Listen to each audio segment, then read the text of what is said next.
GKNM மருத்துவமனையின் run for little hearts விழிப்புணர்வு marathon கோவையில் குப்புசாமி நாயுடு நினைவு மருத்துவமனையின் சார்பில் இதய குறைபாடுகள் மற்றும் புற்றுநோயால் பாதிக்கப்பட்ட குழந்தைகளுக்கு உதவும் வகையில் ரன் ஃபார் லிட்டில் ஹார்ட்ஸ் என்ற விழிப்புணர்வு மாரத்தான் 3ஆம் பதிப்பு நடைபெற்றது.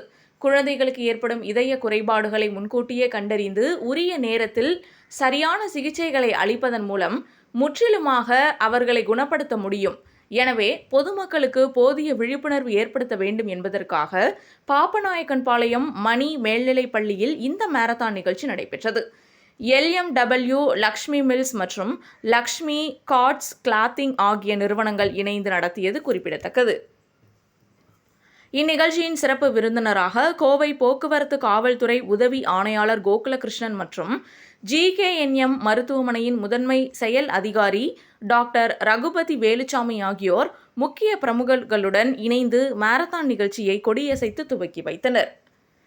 3 பிரிவுகளாக நடைபெற்ற இந்த மாரத்தான் நிகழ்ச்சியில் 5 மற்றும் 10 கிலோமீட்டர் பிரிவுகளில் வெற்றி பெற்றவர்களுக்கு ரொக்க பரிசு தொகை ரூபாய் 75,000 வழங்கப்பட்டது. 2,500க்கும் மேற்பட்ட பொதுமக்கள் தொடர் ஓட்டத்தில் கலந்து கொண்டனர். ஜிகேஎன்எம் மருத்துவமனையில் புற்றுநோய் மற்றும் இருதய குறைபாடுகளுக்காக சிகிச்சை பெற்று குணமடைந்த குழந்தைகளும் இந்த மாரத்தானில் கலந்து கொண்டு ஓடினர் என்பது குறிப்பிடத்தக்கது.